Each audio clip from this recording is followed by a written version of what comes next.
সবচেয়ে বড় জায়গা হচ্ছে নির্বাচনের দিন। আপনারা যারা সাংবাদিক হিসাবে নির্বাচন কভার করেছেন আপনারা জানেন, প্রত্যেকটা সেন্টারে প্রত্যেক প্রার্থীকে আপনার সেন্টারে বুথ হিসেবে 4টা 5টা 10টা রুমে পোলিং এজেন্ট দিতে হয়। এই এজেন্টকে প্রত্যেক দিনে ওই দিনের জন্য 1000 টাকা 2000 টাকা থেকে শুরু করে আরও বেশি টাকা ক্যাশ দিতে হয় প্রার্থীকে। এরপরে হচ্ছে তাদের খাওয়া দাওয়ার দায়িত্ব, এবং আরও 50-100টা লোক রাখা লাগে ওই সেন্টারে, মারামারি, সিকিউরিটি, তারপরে ভোটারদেরকে ওয়েলকাম করা, এগুলো করতে। অধিকাংশ এমপি নির্বাচন যারা করেছেন এমন ক্যান্ডিডেটরা আমাকে বলেছে ওই দিনেই 50 লাখ থেকে 1 কোটি টাকা খরচ হয় একদিনে। তো আপনি 25 লাখ টাকার গল্প আমাদেরকে শোনাইলেন। আমরা কি এই দেশে ডাইল চাল সিদ্ধ করে খাই না? আমরা কি কাঁচা চাল খাই? আপনি 25 লাখ টাকাতে একটা মেম্বার নির্বাচনে সে বেশি টাকা খরচ করে। তাহলে আপনি এই 25 লাখ টাকার দিলেন, আপনি থ্রেশহোল্ড বলে দিলেন, কিন্তু আপনি রাষ্ট্র খরচের কোনো দায় নিচ্ছে না, দায়িত্ব নিচ্ছে না। এটা কিভাবে সম্ভব? হাত পাও বেঁধে আপনি বলছেন হলফনামায় মিথ্যা কথা লিখবেন না, কিন্তু তাহলে আপনি রাষ্ট্র আইন করে প্রত্যেক প্রার্থীকে মিথ্যা কথা বলবার জন্য বাধ্য করছে, এবং তারপর তাকে আবার আপনি মনোনয়ন বাতিল করবেন, শাস্তি দিবেন, কোর্টে নেবেন। এগুলো ডাবল স্ট্যান্ডার্ড না?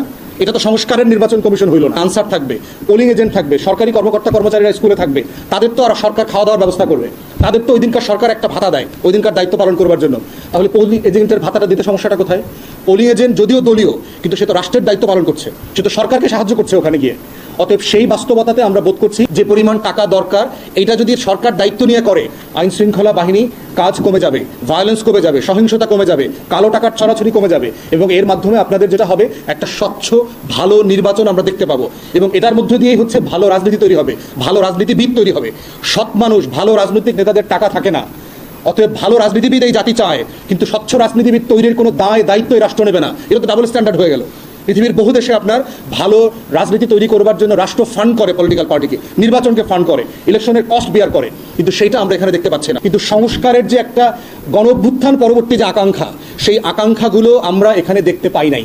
এবং আমরা বোধ করছি যে এখনও সময় আছে, যদি আপনারা চান এই কাজগুলো করা সম্ভব বলে আমরা বোধ করছি। এবং এইটা করতে পারলে যেটা হবে, আমরা একটা ঐতিহাসিক নির্বাচন করতে পারবো। এবং আমাদের পক্ষ থেকে আমরা এটাও বলেছি, প্রত্যেকটা পোলিং সেন্টারে বুথ না করে নির্বাচনটা মাঠে নিয়ে আসেন, খেলার মাঠে অথবা স্কুলের মাঠেই তো নির্বাচনগুলো হয় অধিকাংশ সেন্টারে, কিন্তু সামনে মাঠ আছে। আইন শৃঙ্খলা বাহিনীর উপরে যে নিয়ন্ত্রণ থাকা দরকার, তারপরে আমলাতন্ত্রের উপরে সরকার যে নিয়ন্ত্রণ থাকা দরকার, সেখানে যথেষ্ট ঘাটতি আছে। সবচেয়ে বড় ঘাটতি হচ্ছে এই রাষ্ট্র 2001-এর পরে কোনো ভালো নির্বাচন করে নাই। আমার টোটাল একটা ইলেকশনের ডেমেনশিয়া চলছে। এই রাষ্ট্র জানে না একটা ভালো নির্বাচন কীভাবে করতে হয়।